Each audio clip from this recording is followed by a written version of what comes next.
Hello, everybody. I'm Phil Soto-Ortiz, back alongside Bryan Stabbe for the nightcap. This is going to be a great test for the Diplomats tonight. They've already beaten Johns Hopkins, but that was a long time ago, and the Blue Jays have not lost since. Yeah, F&M went down to their barn down in Baltimore earlier in the season, all the way back on November 25th.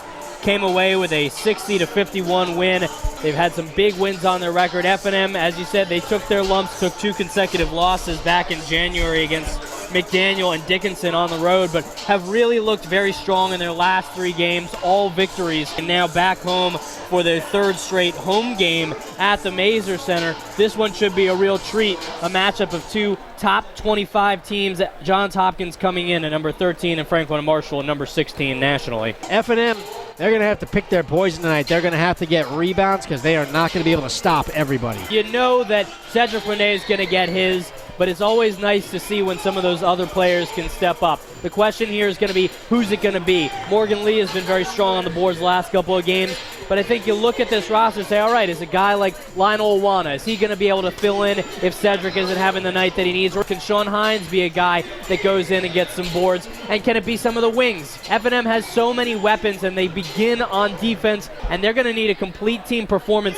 not just from the 5 starters, but they're going to need some help off the bench to come out there and give them a hand. Glenn Robinson's not waiting around. He'll use the 30-second timeout to talk things over and stop the momentum early on. 2:10 gone by in the ball game, 6-0, Johns Hopkins over F&M.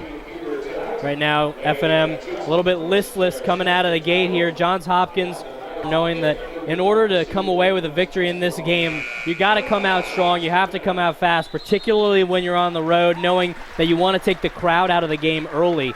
And with a 6-0 early lead, forcing F&M to take their first time out, Johns Hopkins is doing just that. And that steal by Figueroa after the pass was tipped. 3-on-2 to Tate. And Tate hangs in the air. Hammer goes by, and Tate puts it in. It's 6-4. 2 quick baskets for F&M. Impressive play there by Federici. Picked off that pass. First thing he did, bam, eyes up. He saw he had 2 guys coming with him and weaved his way down the floor, found Tate. Got the assist, and now F&M back to within 2. 16:36 to go in the half, and the Diplomats trail 6-4. Good tight defense there by Matt Tate. I think he forced him to have to rush that shot as the shot clock was winding down. Didn't get a nice release on it at the top of his jump like he would have liked. Federici and Monet combined for 37 points the last time these 2 teams squared off. And I think for F&M, it's going to be their hope that they can get those 2 guys started again here today. Federici's foul, that's going to be his 2nd. And the one other game where he got into foul trouble against McDaniel, he had to sit for extended minutes. It ended up being to F&M's detriment. They didn't hit a bucket for the last 4 minutes and 30 seconds of that game and ended up losing their first of the season. So Federici now over on the bench for the Diplomats. Osley checking in for his first action of the ball game. Curran, left side for Hammer. Back to Curran on the give and go. All the way across. Vasiliadis has all day, and he drains it.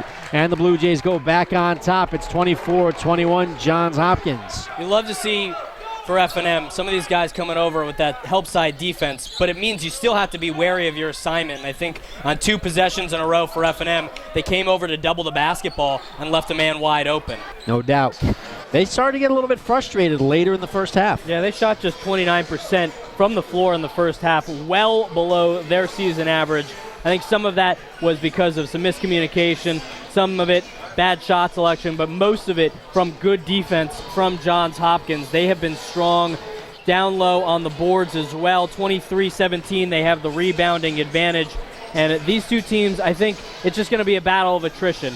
Johns Hopkins is playing such tight, aggressive defense, and it's a question for them. Are they going to be able to keep it up? If F&M wants them to be able to break a little bit, what I think we're going to need to see them do is go into the offensive set and slow things down. There were a couple of times where F&M, they ran the floor, took the first open look that they had, but I think those long possessions can help F&M get a little bit of separation, and you got to think beyond just the one possession where you have the basketball. It's a long game, and down to the wire is where you're going to need to get those open looks, and it's going to be a matter of being able to tire out your opponent throughout the course of the game that's going to get you there.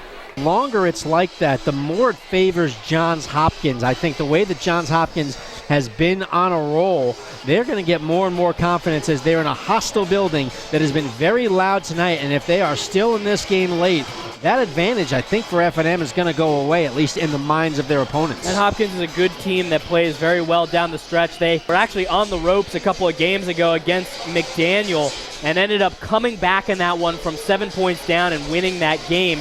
And I think for Johns Hopkins, they just want to keep it close and hope that they can make a run. For F&M, they want to try and use the momentum that they have on their home floor, stem the tide a little bit in terms of the shooting, knowing that they've had to play the last 5 minutes of that half without their best shooter in Brandon Federici. So they're going to look for him to come out and get them some points here in half number 2. Well, Brian, I don't remember the last time that I saw Coach Glenn Robinson use 2 timeouts in the first 4 minutes of the second half. I don't keep track of such things, but the point being, F&M early on, no field goals. They are just not finding open shots, and it began late in the first half. And I think if it weren't for their defense, this one wouldn't really be much of a ball game. F&M not shooting very well, but they are playing strong at the defensive end. And when you watch the preview video for this season, which seems like a distant memory right now, they asked each of the players that were represented on the teams that were being interviewed if they could describe their team in one word, what would it be? For F&M, they were interviewing Sean Hines, and he laughed and said defense. Everything on our team begins at the defensive end, and I think that mindset, that the importance of defense to begin your offense, to be able to get those points, everything begins at the defensive end. That's what's paying off for F&M here, and right now, trailing by 7, it's not been pretty, but the defense has been there and has kept them within arm's length. 13:44 remaining in the second half at the Mazer Center, Lancaster, Pennsylvania. Johns Hopkins 32, Franklin and Marshall 29. You're watching Franklin and Marshall College Basketball at GoDiplomats.com. F&M keeping it close within 3 points as we take another look at this last possession. For F&M, began on the defensive side. They were able to get the tip. Monet came up with the ball on his own. And you want to watch what Brandon Federici does here. He collects the ball out on that near side wing, and the way he goes one-on-one, he makes a jab step off to his right, which you're going to see here in a moment, and then cuts back down baseline. He identifies a good one-on-one, gets a little bit of separation, draws the double team, has a second man come back over, and was still able to beat the third man in, which was Billups in that low post. And that's what he does so well. He recognizes that even though sometimes he's not going to have tremendous matchups, he's able to get those shots to fall, and he doesn't let the second man come over to try and block him on those double teams, phase him, or get inside of his head and alter those shots. That shows you the respect that teams have for Federici, where they're going to have one man right in his face, recognizing the great outside shooter that he is, and still are going to commit another one to helping out very quickly because of his ability to drive. He's a real dual threat offensive player. Yeah, keep an eye on that when Federici has the ball. If they shade that fifth defender over towards his side and are willing to give up a little bit of defensive coverage on one of the other guys and leave him open. Johns Hopkins University, 15 straight wins. They solidify their hold on first place in the Centennial, now 12-1 in the conference. For F&M, they had their chances. They had a number of opportunities to tie or take the lead at the end of the contest. They had a couple of open looks, but it just felt like there was one or two mistakes too many. They weren't able to get those shots to fall. The three-point shooting, abysmal for F&M tonight. Just 3 of 21 from beyond the arc.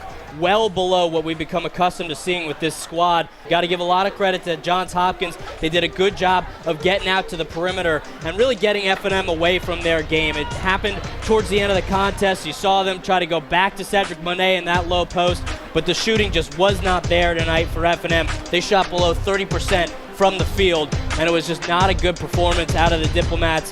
When they had chances, they weren't able to close out. They weren't able to take advantage of the opportunities afforded to them.